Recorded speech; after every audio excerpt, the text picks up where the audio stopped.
Hello everyone, welcome to our report. My name is Varsha Dhima, and in this particular session, we are going to talk about NABARD Grade 8 examination. Like most of the students who are connected with us, they know that कि आपका जुलाई के month में notification most probably out हो जाएगा और सितंबर के month में आपका फेज 1 एग्जामिनेशन शेड्यूल रहता है। तो अभी आप लोगों के पास होल सोल 90 डेज बचे हुए हैं। अभी 90 डेज को किस तरह से यूटिलाइज करना चाहिए, तो we are going to discuss about your plan for these 90 days. ठीक है, 90 डेज में apart from the other things, let me clear you one thing. जो मैं यहाँ पर आपको बता रही हूँ that you have to follow, और जो other studies and other plans आप कर रहे हैं उसको आप कस्टमाइज करेंगे। तो इस सेशन के अंदर मैं आपको बहुत ही बारीकी से like as a students point of view क्या कुछ इंपॉर्टेंट पॉइंट्स हैं जो आपको याद रखने हैं अपने स्टडी प्लान को फ्रेम करते वक्त, और क्या कुछ इंपॉर्टेंट गाइडलाइंस हैं, क्या कुछ सजेशंस हैं, वो सभी हम लोग डिस्कस करने वाले हैं। Aspirants who are connected in this session, please listen to this session very carefully till the last minute, okay? क्योंकि बहुत सारे डिस्कशन हम लोग करने वाले हैं, बहुत सारे पॉइंट्स को लेकर I'll try to clear the doubts that you are having in your mind। तो जब हम एक स्टूडेंट होते हैं तो हम एक अलग तरीके से सोचते हैं, जब हम एक बिगिनियर होते हैं तब हमारा माइंडसेट डिफरेंट होता है, जब हम एक एक्सपीरियंस्ड एस्पिरेंट होते हैं तब हमारा एक्सपीरियंस और तब हमारा माइंडसेट डिफरेंट होता है, जब हम एक एजुकेटर होते हैं तब हम दूसरे लेवल से बात करते हैं। ठीक है, तो मैंने बहुत सारी चीजों को सोचा है, वर्क करा है, और तब आप लोगों के सामने मैं ये 90 डेज का स्टडी प्लान लेकर आई हूँ। ठीक है, तो before proceeding forward I just want to tell you कि आप ऑली बोर्ड के यूट्यूब चैनल को सब्सक्राइब कर लीजिए सो दैट आपको सभी क्लासेस का नोटिफिकेशन टाइम पर मिल जाए, and as well as Oliveboard की एप्लीकेशन को डाउनलोड करके रजिस्टर कर लीजिए और हमारे साथ कनेक्ट कीजिए। यूट्यूब की क्लासेस के नोट्स तो आपको मिलेंगे ही, साथ साथ में you will also get the batches, mock test, free mock test भी आप लोग के preparations के लिए available है, बहुत सारी चीजें available। you will get all these things on the application of Oliboard, और इसके साथ साथ you can also connect with me on my Telegram channel, that is well। ठीक है, so let's start our discussions about today's very important section। देखो, NABARD grade A 2025 अभी तो बड़ा कूलिंग टाइम है, क्योंकि अभी आपका नोटिफिकेशन नहीं आएगा। जैसे नोटिफिकेशन आएगा आपका ना जो स्ट्रेस लेवल है वो अपने आप ही बढ़ने लगे, नो डाउट। ठीक है, नो डाउट, अगर आप अभी जून से स्टार्ट नहीं कर पाए हैं तो जुलाई में जैसे ही आपका नोटिफिकेशन आएगा आपको एकदम से हाई लेवल पे फील होगा कि मुझे कुछ नहीं आता। ठीक है, तो वो फील को अभी आप इस समय पे थोड़ा नॉर्मलाइज कर सकते हैं। अगर आपने अभी तक भी प्रिपरेशन स्टार्ट नहीं करा था, अभी प्रिपरेशन को स्टार्ट करके आपका ये जो फीलिंग है कि मुझे कुछ नहीं आता, ये नॉर्मलाइज हो जाएगा। जैसे नोटिफिकेशन आएगा आप तब तक अपना 30 डेज का फर्स्ट जो फॉर्मेट है वो कंप्लीट कर चुके होंगे। जब आप फर्स्ट फॉर्मेट कंप्लीट कर चुके होंगे और सेकंड फॉर्मेट में सेकंड फेज में जा रहे होंगे, अपने प्रिपरेशन के सेकंड स्टेज में जा रहे होंगे, तो आपके लिए वो बड़ा इजी टू गो स्टेज रहेगी। ठीक है, क्योंकि हमें पता है नंबर ऑफ एस्पिरेंट्स, हम लास्ट कुछ एनालिसिस से ये भी बता सकते हैं कि कितने स्टूडेंट्स ने लास्ट टाइम अप्लाई किया था, कितने अभी अप्लाई करेंगे on the basis of last years के पैरामीटर्स के बेसिस पे।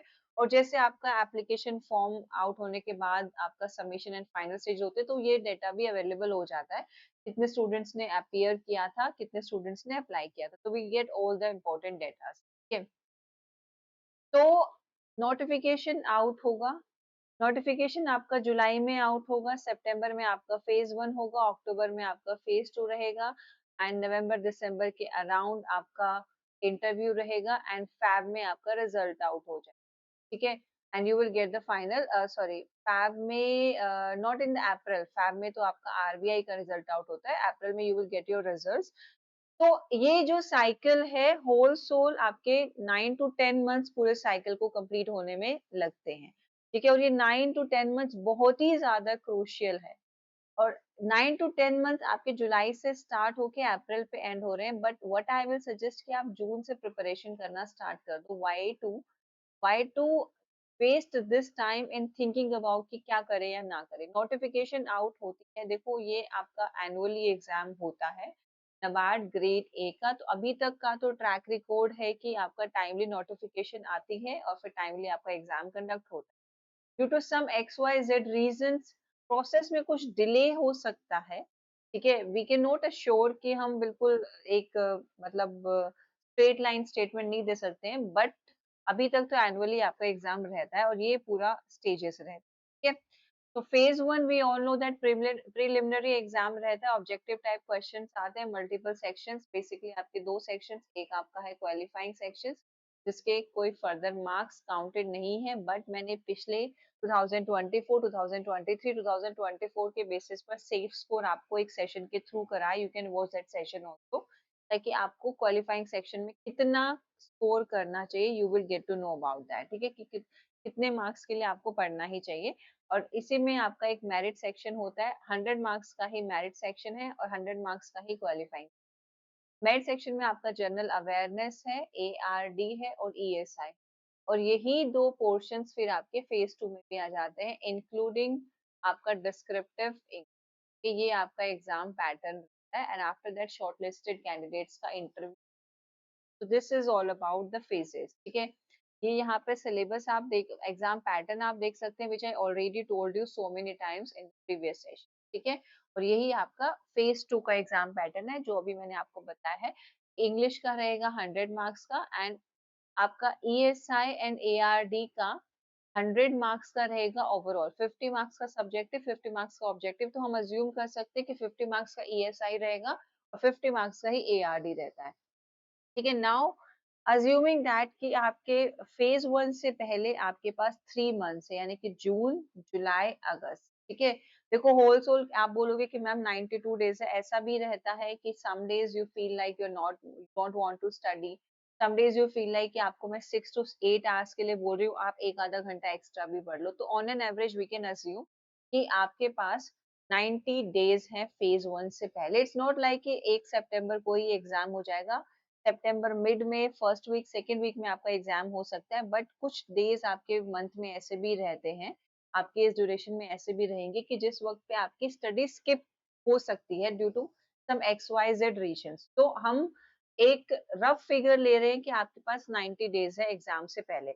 अब 90 डेज को आपको किस हिसाब से प्लान करना है ताकि आपका ऑलमोस्ट सिलेबस रिवाइज हो जाए, ठीक है। अब रिवाइज हो जाए, मैं रिवाइज करने का पैटर्न बता रही हूँ, मैंने आपको सबसे पहले एक 150 डेज का स्टडी प्लान भी दिया था, 6 मंथ्स का स्टडी प्लान भी दिया था, एक बार आप वो स्टडी प्लान देख सकते हो, आपको ना एक क्लैरिटी मिलेगी। 180 डेज का जो स्टडी प्लान था, you will get an clarity कि कैसे आप कस्टमाइज करके आप एक फर्स्ट बेसिक रीडिंग ले सकते हो अपने पूरे सिलेबस की, ताकि आपको सेकेंड और थर्ड रीडिंग में मुश्किलें ना आए, ठीक है। तो अभी 90 डेज के हिसाब से आपको सबसे पहले तो ये थॉट क्लियर हो जाना चाहिए कि कौन कौन से सब्जेक्ट आपके एग्जाम के लिए जरूरी है, ठीक है।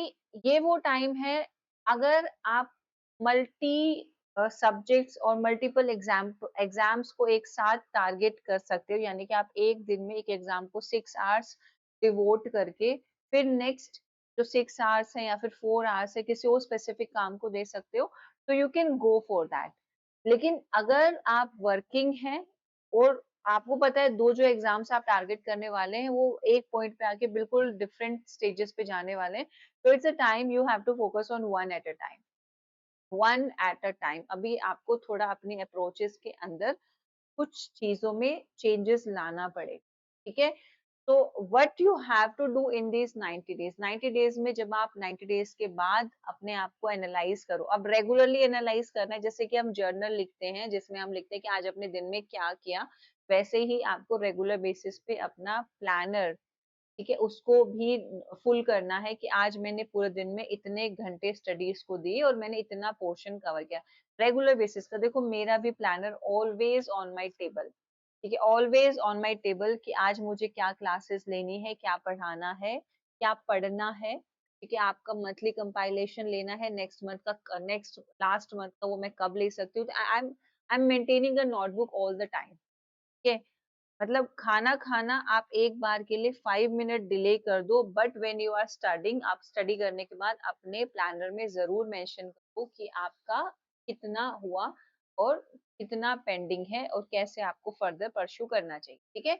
तो what you have to do in these 90 days, 90 days के बाद आपका माइंडसेट कि आपका ESI, economic and social issues और एग्रीकल्चर एंड रूरल डेवलपमेंट का स्टैटिक पोर्शन हो चुका है। देखो स्टैटिक पोर्शन एक बार तो आपको अच्छे से करना पड़ेगा, ठीक है। जब आपके डिस्क्रिप्टिव आंसर्स रहते हैं उसमें स्टैटिक का और करंट का एक कॉम्बिनेशन रहता है। You will not be able to analyse कि वो थिन लाइन क्या थी, वो थिन मार्जिन क्या थी आपके करंट अफेयर और स्टैटिक पोर्शन से, अगर आपने स्टैटिक को एक बार भी नहीं करा होगा। तो स्टैटिक को करंट को आपको मिक्स करना है अपने आंसर्स फ्रेमिंग में। और जैसे कि मैं आप लोगों का प्रीवियस से क्वेश्चन पेपर्स भी कराने लगी हूँ, तो वहां से भी आपको एक आइडिया मिलेगा कि सारे के सारे क्वेश्चन स्टैटिक से नहीं आते और सारे के सारे क्वेश्चन करंट से भी नहीं आते आपके ऑब्जेक्टिव पेपर फेज 1 में, ठीक है। ईएसआई और स्टैटिक, ईएसआई और एआरडी एग्रीकल्चर रूरल डेवलपमेंट का स्टैटिक पोर्शन आपको करना है रेगुलर बेसिस पे। देखो क्वांट्स है, रीजनिंग है, ये ऐसे सब्जेक्ट है कि इसमें कोई ऐसा नहीं है कि पहले आप थ्योरी पढ़ते हो फिर आप क्वेश्चन करने होते हो, नहीं। आपके सब्जेक्ट ऐसे ही शुरू होते हैं, क्वांट्स है, रीजनिंग है, क्वांट्स का कोई टॉपिक है, लेट सपोज मैं बात कर रही हूँ डिस्टेंस टाइम के बारे में, डिस्टेंस टाइम एंड स्पीड के बारे में। टॉपिक की शुरुआत ही क्वेश्चन से होती है ना, क्योंकि इसमें ऐसा तो नहीं है कोई पहले थ्योरी पढ़ोगे, आपको फॉर्मूलाज देखना है, फॉर्मूलाज को कैसे इंप्लीमेंट करना है। तो मैक्सिमम टॉपिक वाइज क्वेश्चंस का प्रैक्टिस आपका होना चाहिए, एटलीस्ट एक टॉपिक से आप 15-20 क्वेश्चंस लगा रहे हो एक बारी में, ठीक है। रीजनिंग का भी सेम चलेगा, इंग्लिश में भी वो कैब है, आप रटने तो नहीं बैठोगे। आप कोई भी न्यू आर्टिकल पढ़ रहे हो वहां से वो कैब, कंप्यूटर नॉलेज में स्पेसिफिकली आपके पास नोट्स होने चाहिए, डिसीजन मेकिंग में क्वेश्चंस को करने से ही आपका क्रिटिकल थिंकिंग जो है वो इम्प्रूव होगा। तो ये आपके पोर्शंस हैं क्वालिफाइंग सेक्शन के, और ये तो आपको देखो रेगुलर बेसिस पे रीडिंग करनी पड़ेगी, रेगुलरली फ्लो मेंटेन रखना पड़ेगा, क्योंकि फ्लो टूटा, ठीक है, चीजें हुई गड़बड़ और फिर आप एकदम से फ्लैशबैक जाओगे कि मैं क्या करूं, फिर मेरे को दोबारा से शुरू करने का मन होगा बट वो नहीं कर पाओगे, क्योंकि आपको 90 डेज बार बार दिमाग में घूमेंगे, फिर हम सोच विचार में पड़ जाते हैं, वो सोच विचार में नहीं पड़ना है। You have to be very strategically clear. किसी दिन, अभी देखो 2 दिन I was so busy with your studies, मैं आप लोग के करंट अफेयर्स और के आपके प्रीवियस ईयर क्वेश्चंस को लेकर थोड़ा बिजी थी, मैं इसमें कुछ मेंशन करना भूल गई, ठीक है। देन आफ्टर ये मेरे को ना रहे कि आज भी मेरा कुछ प्लान मिस ना हो जाए और चीजें वर्क ना प्रॉपर करे, तो मैंने आज के दिन से आज का प्लानर मेंशन कर दिया, उन 2 दिन को मैंने स्किप ही कर दिया, ठीक है। तो सिमिलर थिंग, अगर तभी मैंने 90 डेज का ऑन एन एवरेज बोला है आपको कि because of any X Y Z reason अगर आपका कोई दिन स्किप हो रहा है जिसको आप नहीं मतलब वो वापस लेकर आ पाओगे और नहीं आप उस दिन फ्रूटफुल रिजल्ट दे पाओगे, तो नेक्स्ट से थोड़ा सा ज्यादा मेहनत कर लो और उस दिन को स्किप ही कर दो शेड्यूल से, प्लानर में उसको क्रॉस कर दो कि भाई ये ऐसा कुछ ऑप्शन नहीं था मेरे पास उस दिन पढ़ने का, ठीक है। अपना एक डिस्क्रिप्टिव आंसर राइटिंग शुरू कर दो हर हफ्ते ईएसआई और एआरडी के लिए और इंग्लिश के लिए भी, क्यों, क्योंकि फिर फेज 2 के लिए आपके पास टाइम बचेगा हार्डली 30 डेज का, और फिर डिस्क्रिप्टिव की प्रैक्टिस टाइम मैनेजमेंट नहीं पॉसिबल हो पाएगा। तो हफ्ते में एक करो, बाद में तो हमको ज्यादा करना ही है, अभी हफ्ते में एक बार करो, प्रैक्टिस रहेगी, टाइपिंग स्पीड मेंटेन रहेगी, अच्छा रहेगा। पीआईबी न्यूज को फॉलो करो, 6 मंथ का आपको करंट अफेयर चाहिए ही चाहिए। तो from the very beginning I was telling you कि जनवरी 2025 से जब आपका एग्जाम रहेगा तब तक का सारा करंट अफेयर आपको मतलब याद क्या करना है, रेगुलर क्लासेस कर रहे हो, करंट अफेयर रिलेटेड क्वेश्चंस कर रहे हो, सेशंस कर रहे हो, न्यूज में जुड़े हो, तो वो चीजें आपके माइंड में हमेशा क्या रहेंगी, फ्रेशन अप होती रहेंगी, ठीक है। तो आपको इजी रहेगा। अभी लास्ट मोमेंट में मैं मंथली कंपाइलेशन को जाके रटने लगूँ तो वो मेरे को याद नहीं रहेगा ज्यादा टाइम तक, है ना।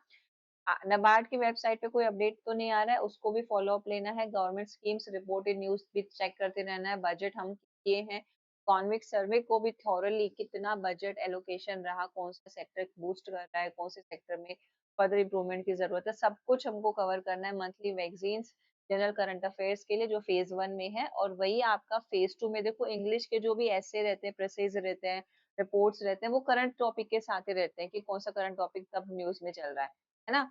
तो करंट अफेयर आपके फेज 1 एंड फेज 2 के लिए डायरेक्टली नहीं बोला है कि फेज 2 के लिए करंट अफेयर चाहिए, लेकिन ईएसआई बोल दिया है, एआरडी बोल दिया, इंग्लिश बोल दिया, वो सारा क्वेश्चन आपका करंट अफेयर से ही उठाने वाले हैं ना।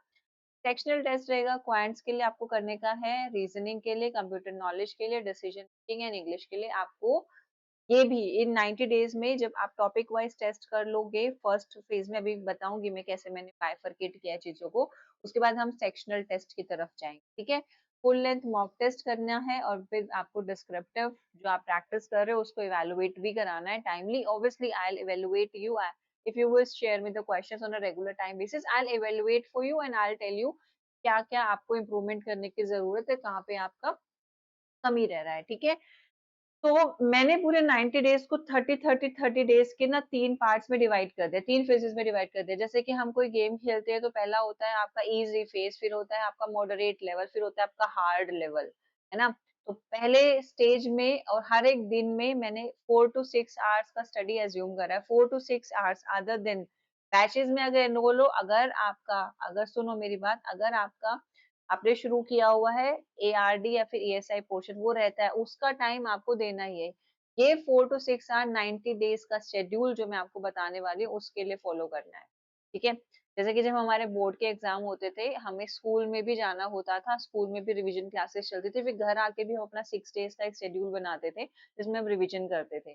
सिमिलरली एक आपका जो चल रहा है ना ऑलरेडी, जो क्लासेस गोइंग ऑन है वो तो आप करोगे, यू कांट स्किप देम, उनको तो एक बार आपको करना ही है। उसके बाद फिर आपको अपने 4 to 6 hours on daily basis यहाँ पर कंट्रीब्यूट करने हैं, ठीक है। आपको अभी थोड़ा सा अपने आप को हार्ड पुश करना पड़ेगा। अभी आप हल्के में अगर रहोगे, ये सोच रहे हो कि हो ही जाएगा, सबका हो जाता है, नहीं कोई दिक्कत आएगी, तो भैया आप ना गलत फहमी में हो। इट्स अ टाइम कि आपको हार्ड डिसीजन लेना पड़ेगा। आपको एक दिन में अपना 7-8 घंटे कंट्रीब्यूट करना पड़ेगा। अगर आप 4 to 6 आवर में, जो मैंने यहाँ पे प्रोवाइड करा है आपको, ये फर्स्ट फाउंडेशन बिल्डिंग में, अगर आप 4 आवर्स में ये सब चीजें कर ले रहे हो, ठीक है, 2 रीडिंग कॉम्प्रिहेंशन कर ले रहे हो, वो कैब लिख ले रहे हो, 20 वो कैब लिख ले रहे हो जो लेटेस्ट है आपको जो प्रोवाइड कर रहे हैं, ग्रामर के एक टॉपिक के रूल कर ले रहे हो और आप इसको 45 मिनट्स में कर ले रहे हो, आपका स्पीड इतना बूस्ट अप हो गया है, आप 45 मिनट्स में ही अपने क्वांट्स के क्वेश्चंस प्रैक्टिस कर ले रहे हो, सिमिलरली 45 मिनट्स में ही आप ये कर ले रहे हो, तो आपने अपना टाइम यहाँ से रिड्यूस करा है। क्यों रिड्यूस किया है? ताकि जो आपका पहले से चल रहा था आप उसको एक्स्ट्रा 2 आवर्स दे सके। कहीं से कम करना पड़ेगा, कहीं पे अगर टाइम बढ़ाना है तो आपको यहाँ पर अपने अकॉर्डिंग कस्टमाइज करनी पड़ेगी। तो फर्स्ट फेज पहले 30 डेज समय है आपके फाउंडेशन बिल्डिंग का। फाउंडेशन बिल्डिंग में आपको सभी सब्जेक्ट्स को कंसेप्चुअली कवर करना है और अपने स्पीड को बिल्ड करना शुरू कर देना है। एक दिन में स्पीड बिल्ड नहीं होगी बेटा, आपको अभी स्पीड को बिल्ड करना शुरू करना है।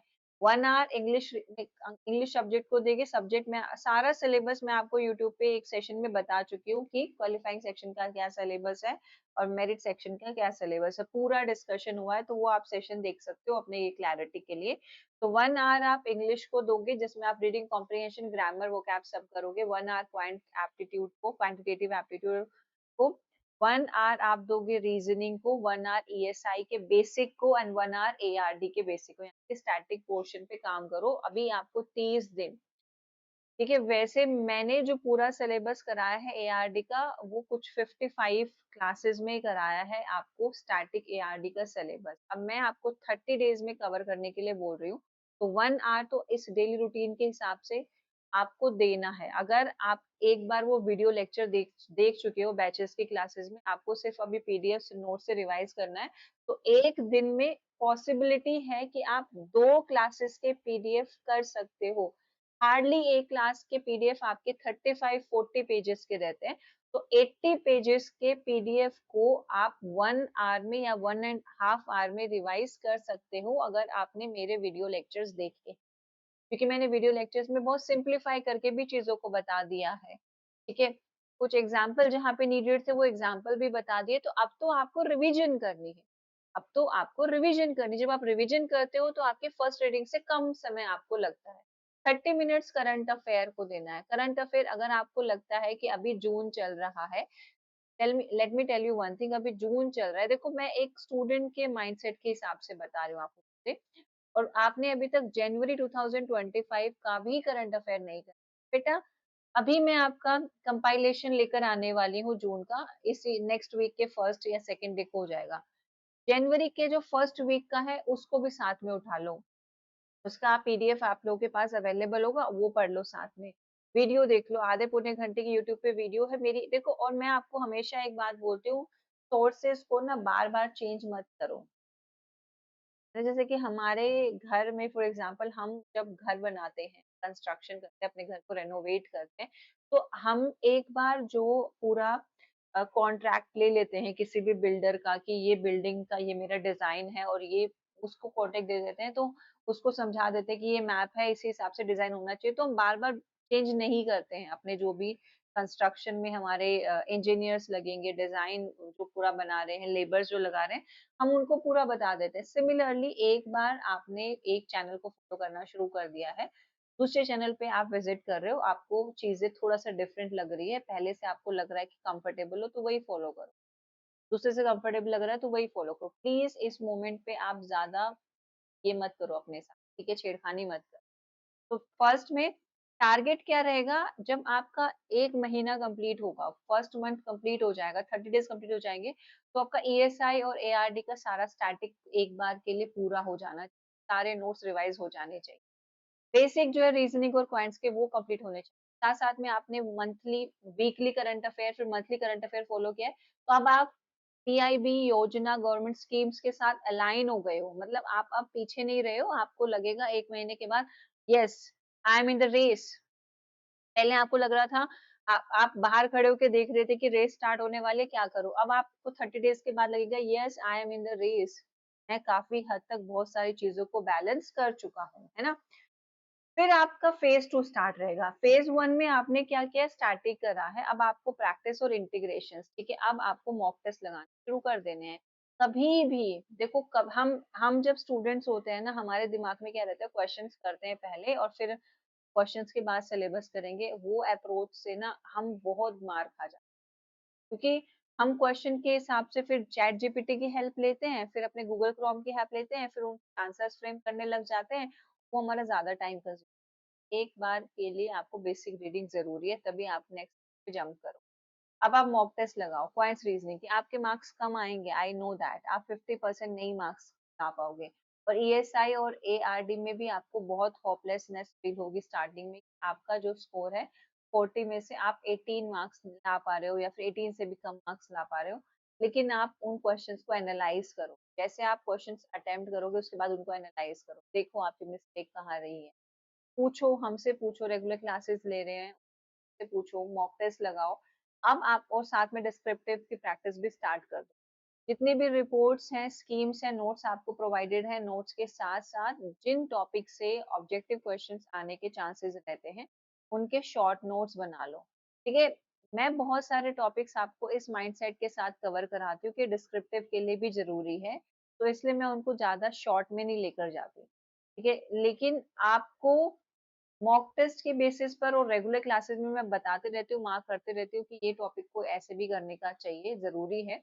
उसी हिसाब से अपने नोट्स अपने अपने पास फ्लैश कार्ड्स या फिर कुछ ऐसे शॉर्ट फॉर्म्स में फॉर्मेट रखो, जो आपको रिवीजन के और मॉक टेस्ट के टाइम पे हेल्प कर, ठीक है। तो सिमिलरली आप अपने 5 to 6 आवर्स यहाँ पे कंट्रीब्यूट करोगे, अपार्ट फ्रॉम दैट जो आपका चल रहा है, ये वो तो चलता रहेगा, और आप नेक्स्ट मंथ के लिए आप प्रैक्टिस और इंटीग्रेशन फेज में आ जाओगे। टारगेट यही रहेगा आपका कि हफ्ते में 2 फुल लेंथ आपको प्रीलिम मॉक लगाने हैं, फिर उनको रिव्यू करना है, उनको एनालाइज करना है। आपको 2 डिस्क्रिप्टिव आंसर्स लिखने हैं, एक तो आपको ऐसे लेटर रिपोर्ट लिखना है, एक आप एआरडी का लिख लो या फिर ईएसआई का एक लिख। करंट अफेयर के नोट्स रहेंगे, क्योंकि 6 मंथ का एकदम से आप नहीं कर पाओगे, नोट्स अवेलेबल ही करा रही हूँ मैं आपको, रेगुलर क्लासेस लेके ईएसआई के भी, जीए के भी सब नोट्स आपके पास अवेलेबल हैं, उनमें से आप प्रिपेयर कर लो, जिन पॉइंट्स को आप भूल सकते हो उनका नोट्स, ठीक है। अब उसके बाद फेज 3 में आ गए हो। अब आप अपने आप को ना उस लेवल में समझो कि आप रेस शुरू कर चुके हो, you are in a continuous, आप ग्रेजुअली आगे की तरफ मूव कर चुके हो, आप पीछे देखने का समय नहीं है। तो फेज 3 यानी कि this is a month of your August, इस टाइम पे माइंड पे बहुत प्रेशर आ जाएगा, क्योंकि आपका सितंबर में एग्जाम होगा, कि इस टाइम पे आपका सारा फोकस रहना चाहिए कि आपको अपनी एक्यूरेसी को बढ़ाना है, रिकॉल कैसे कर सकते हो चीजों को, कि जो आप प्रैक्टिस कर रहे हो उसको रिकॉल कैसे कर सकते हो, और मॉक टेस्ट की परफॉर्मेंस आपको चेक करनी है कि आप मॉक टेस्ट में कितना परफॉर्म कर पा रहे हो। अब आप शॉर्ट शॉर्ट टेस्ट लगाने की बजाय full length mock test alternate days पे एआरडी और ईएसआई के नोट्स को रिवाइज करना स्टार्ट कर दो। किसी से अपने डाउट्स पूछो। देखो मैं आप बहुत एक इम्पोर्टेंट बहुत सुंदर टिप आपको देती हूँ, अपने डाउट्स पूछो, अपने दोस्तों के साथ डिस्कस करो, अपने डाउट्स को लेकर हमारे साथ डिस्कस। लेकिन कोई एक आपका फ्रेंड है वो दूसरी स्ट्रैटेजी फॉलो करके पढ़ रहा है, अब ये समय नहीं है कि आप उसकी स्ट्रैटेजी को अपनाओगे। क्या पता उसने पहले आपका वाला पोर्शन कर लिया हो और अब आप उसका स्ट्रैटेजी फॉलो करोगे तो आप एक ही चीज को 2 बार कर लोगे, एक को करोगे ही नहीं। आप अपनी स्ट्रैटेजी पे रहो, डाउट पूछो, ये पूछना है, ये पूछ लो कितना पढ़ लिया, क्या नहीं पढ़ लिया, बट उससे अपने आप को स्ट्रेस में नहीं लेकर आना है, ठीक है? वोकैब, इंग्लिश सब कुछ रिवाइज करो, फ्लैश कार्ड जो आपने बनाए हैं, थीम्स के रिगार्डिंग, इंडेक्स के रिगार्डिंग, फैक्ट्स के रिगार्डिंग, उनको रिवाइज। टारगेट ये होना चाहिए कि अब आपका टाइम एनालाइज आप कर पा रहे हो, वीक एरिया का रिवीजन करना है, फुल डिस्क्रिप्टिव मॉक टेस्ट आपको एटलीस्ट लगाने ही है, पेपर 2 के लिए भी, क्योंकि पेपर 1 के बाद आपके पास हार्डली 30 डेज 45 30 डेज 40 डेज का समय रहेगा, तो you should utilise it very well. ये मैं हमेशा आपको बोलती हूँ, देखो मेरे पास मैं बता चुकी हूँ कितनी बार प्लानर रखा हुआ है, हमेशा मैं फॉलो करती हूँ, तो सिमिलरली प्लीज या तो ऐसे पेपर्स प्रिंट आउट निकालो या फिर कोई भी एक अ, जो आपकी स्पाइरल नोटबुक है, नॉर्मल नोटबुक है, वो परचेज कर लो और उसमें मेंशन करने लगो कि आज आप ये करने वाले हो, और जब आपका डे ओवर हो जाए तो आज मैंने ये कर लिया। डे के बिगनिंग में ये करना है, फिर रात को लिख के सो कि कल मुझे ये करना है, और फिर रात को ये लिखो कि क्या कर चुके हो और नेक्स्ट डे का प्लान करके सो, ठीक है? तो ये आपको प्रिपेयर करना है। स्टडी मटेरियल के सजेशंस मैं दे सकती हूँ आपको। देखो पीआईबी एनालिसिस पायल मैम कवर कर रही है, नबार्ड का करंट अफेयर मैं कर रही हूँ, एमसीक्यू वीकली एमसीक्यू मैं आप लोग के लिए कवर कर रही हूँ, डिस्क्रिप्टिव आंसर्स मैं आप लोगों के लिए कवर कर रही हूँ। तो ये कुछ यूट्यूब पे आप लोगों के लिए स्कीम इन न्यूज हम सेपरेटली कवर कर रहे हैं, वो आप देखो, फॉलो करो, एक एक ही प्लेटफॉर्म को रिलीजियसली फॉलो करो। और देखो आप आप ऐसा तो नहीं है कि बस प्लेटफॉर्म ही फॉलो करोगे, आपको यूट्यूब क्लासेस भी देखनी है, आपको एप्लीकेशन क्लासेस भी देखनी है, आपको करंट अफेयर्स भी लगाना है, आप मॉक टेस्ट भी लगाओगे, तो आप ना अपने आप अपनी जो भी जरूरत के हिसाब से अपने आप ही एक्सपेंड करोगे।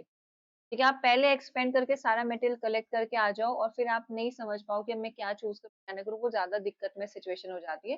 काम करना शुरू करो, फिर एक्सपेंड करो, आप अपने आप ही स्ट्रेच आउट होगे, आपको पता भी नहीं लगेगा, आपकी सारे जो दिक्कतें हैं वो अपने आप ही रिजोल्व होते चले, ठीक है?